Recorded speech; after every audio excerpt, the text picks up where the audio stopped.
Hello guys, welcome back to another video. In this video we have a new animal. Now you might have already seen it in the thumbnail or maybe even the title, but if you haven't, what is it? Let's have a look. So guys, here we have it. This is it. This is the little guy. Now this is obviously going to be his future setup: water dish, log, hide, leaves, etc. But at the minute, as you can see on there, hatchling, he is just in this little feeder tub, or sorry, she is just in this little feeder tub. I think you can even see her a little bit, but how about we get her out and take a little bit of a better look at her and see how absolutely awesome she is. Here we go.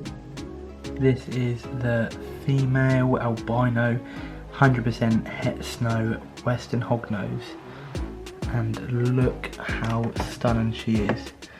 Now I have literally just got her, hence why she's still in this setup, so I don't want to disturb her too much, but what we're going to do is the basic things.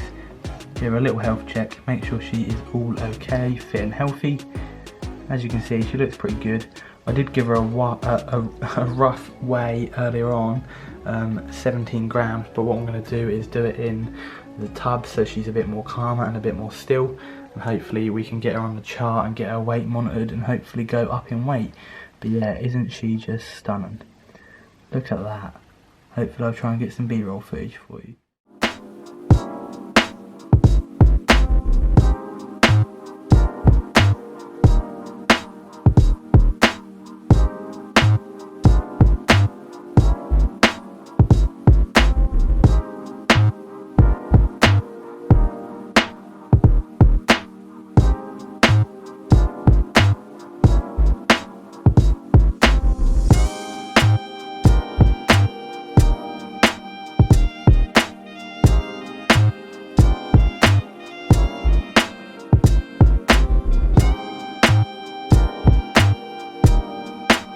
Now what we're going to do is just try and grab her gently and just weigh her in this tub if we can.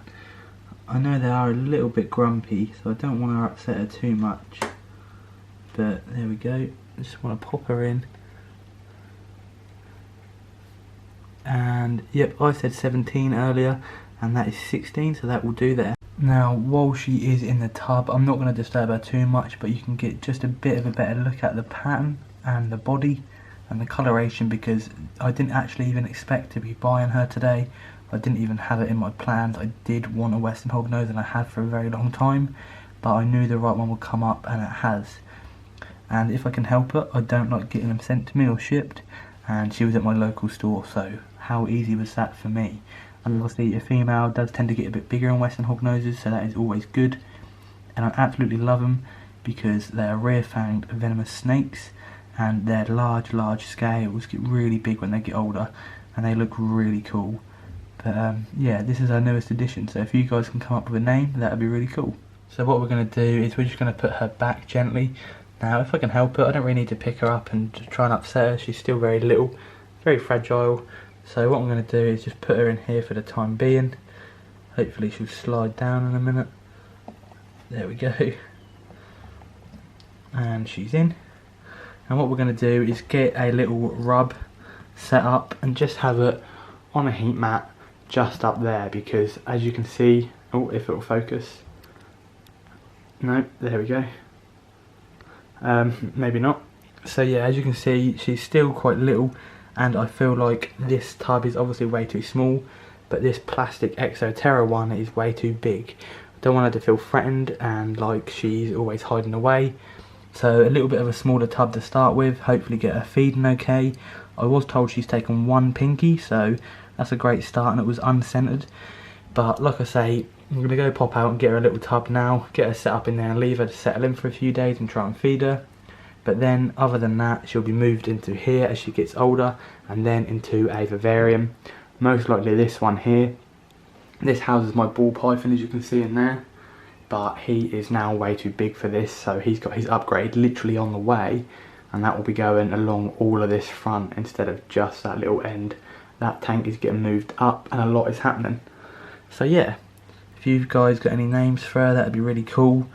But other than that, this is our western hognose, and she's an albino 100% het snow. Now guys, how cool is she? Now that you've seen her and you've seen a little bit of her coloration, it won't quite be the same on camera as it is in person. It never is. I've learnt that from watching so many other people's YouTube videos and seeing their animals in person as well. But yeah, obviously if you do want to have a little bit of a more detailed look at her, when she's settled in, I'm going to try and get some photos and take them over to my Instagram. So AIC_exotics, check that out if you want to see a little bit more about there. But trust me, we'll be making plenty of videos on her because I've wanted a Western hognose for so long. Preferably a female, a male, just because they stay a little bit smaller.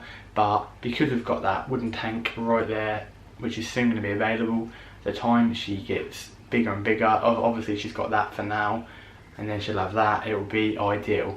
So she'll start from a little rub, keep an eye on her, make sure she's eating, make sure she's going to the toilet, all the good things like that. Move her up into the Exoterra rub, and then eventually into that, and that will do her for life. That is a 2 foot by 1 foot or something, but that is basically, that is big enough there for her for life. So that is pretty cool. Oh, we've just lost a bit of lighting.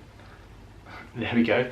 And obviously she is an albino, so obviously we'll be talking a little bit more about that in terms of light and light exposure to her eyes. So that is why she's in that setup there where it is quite dark. So basically we're going to get into a little bit more detail of that, only briefly, and that'll be about it really, and hopefully I'll show you her in her setup maybe once I go and finish it off later. So again, this is going to be very brief. We'll do a lot more videos covering all of this in the very near future with her, but obviously she is an albino, so a lot of you, or some of you that might not necessarily know, I know a lot of people do know already due to the ball pythons and that, and the morphs that they possess, but albinos do not like to be exposed to very bright light. That is not saying they need to be kept in a dark box. That is just saying they potentially don't want something like an Arcadia Jungle Dawn shining down on them, or a really bright LED. And obviously they are more sensitive to light. So them being in a tub setup like that, as you can see the front of it is still clear.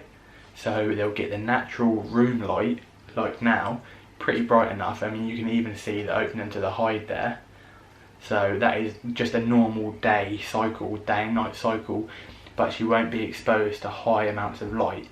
So when she is in the wooden tank, eventually, that is a LED light, but you can actually get an adapter which goes down to the wiring where you can alter the dimming, so you can have it a lot more dull, and that will always be on that setting, just purely because yes, you get a snake to watch it, but you have to put their care and their needs first. And I did consider this when getting an albino. A lot of people say I want a certain animal, they go to get it and they don't take the morph into consideration of how it can affect their health. So that is something important that you've always got to do. But yeah, that is a very brief subject of why she won't be having a light, but she will still be having a day and night cycle. So the next question you might be wondering, is this an ideal first snake for me, and is she venomous, or if you already know, is the venom deadly or harmful? Now, she is part of the species of colubrid family, so that is things like your king snakes, your corn snakes, your very long bodied snakes which don't get like so heavy, just like the ball python there. Not the longest, but quite weighty and quite rounded, whereas colubrids tend to get a bit more longer and skinny. Now, she is, and all of Western hognoses are, rear-fanged venomous snakes, meaning that they've got the fangs at the back of their mouth, so when they do strike, unlike say proper venomous snakes, ones that could seriously injure you or kill you, they have their fangs at the front facing. Now these are rear facing, so they're right at the back. Now these are mainly used for when they are attacking prey, such as frogs, what they eat in the wild or anything like that. Them fangs can sometimes be used to help deflate the frog, and obviously over time, or even a pinky like a mouse, over time they will slowly seep into the animal that is eating the prey item and envenomate it, but not enough to harm a human being. Saying that, if you do get bit, some people can have a bit of a reaction, so it's always best to obviously keep a very good eye on it and make sure you do all the following things that you need to do when you do get bitten by a snake anyway, like keeping an eye on it, making sure it doesn't lump up and swell up, etc. Making sure you're feeling okay in yourself, because some people are known to have a bit of a reaction, have a bit of sickness, nausea, and not be, 100% for a few days. but I do know a few other people that have actually gone to hospital just because they have had quite a bad reaction, but that was just a one-time thing. So it's you know, it depends how you look at life and how you look at other animals that you keep. Potentially if you keep a lot of harmful animals, that's not going to be very high up on the list, but if you keep a lot of soft, you know, animals that can't harm you, then this is going to be quite high up for you. So it all depends how you view it, but obviously if you are sensible and you're not messing about with it, and you don't have any prey items on your hands or the scent on your hands, then the chances of getting bit are very low, even though sometimes they do mistake you for it because they are a bit clumsy. And obviously with being clumsy, the more people that get bit tend from them being clumsy and mucking about. Whereas sometimes they will just, if anything, just hiss at you, and they've got the little shovel on their nose. I'll try and get a photo somewhere and put it up. And that shovel, when it does strike at you, they tend to just push off your hand or whatever part they're biting from, just push off with it. They won't actually open their mouth and lock on to you. So they'll just kind of hiss, and you know, they're known for having very bad attitude. And obviously the little things always have the worst attitude. So guys, it's now been a few hours later. All the lights have gone off on everybody. It is now night time. So what we've done is we've popped out and grabbed one of these. Now you guys will know what these are. These are the really useful tubs, little rubs. That's what people, especially in the UK, keep their snakes in, specifically these brand as well.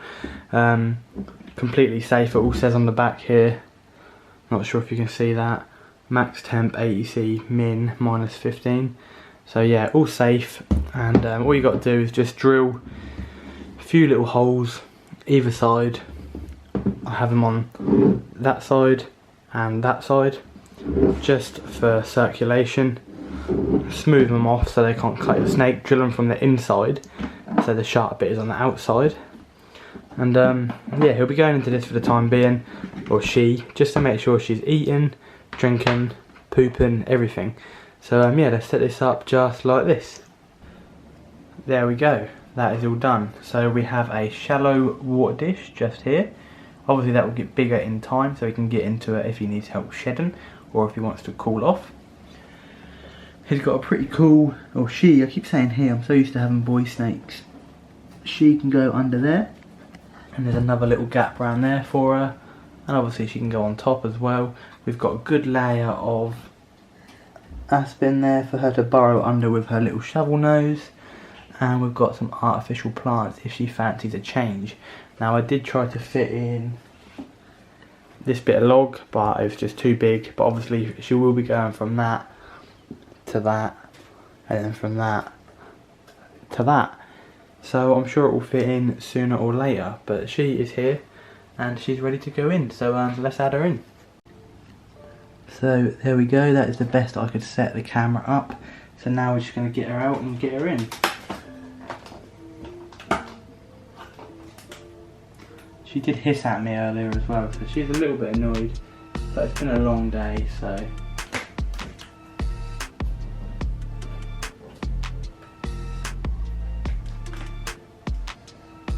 There we go.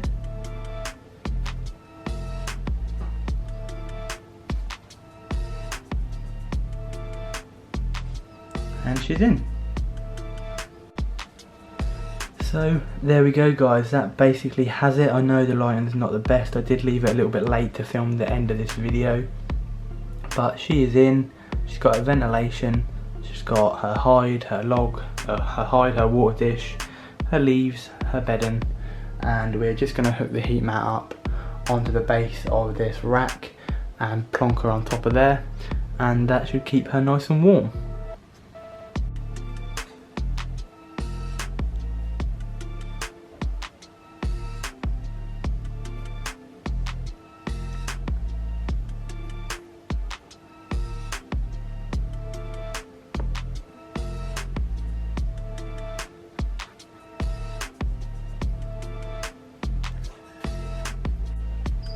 So guys, that basically covers our video on our new albino 100% het snow western hognose snake. Other than that, there's going to be a lot more from him, loads of stuff. So if you want to stick around and see that, make sure you hit the like button, hit the subscribe button, tell me you've enjoyed the video, and have you got a hognose? If so, what morph have you got, and do you want one if you haven't? So yeah, like I say, a lot more videos coming soon, so stick around and see you next week.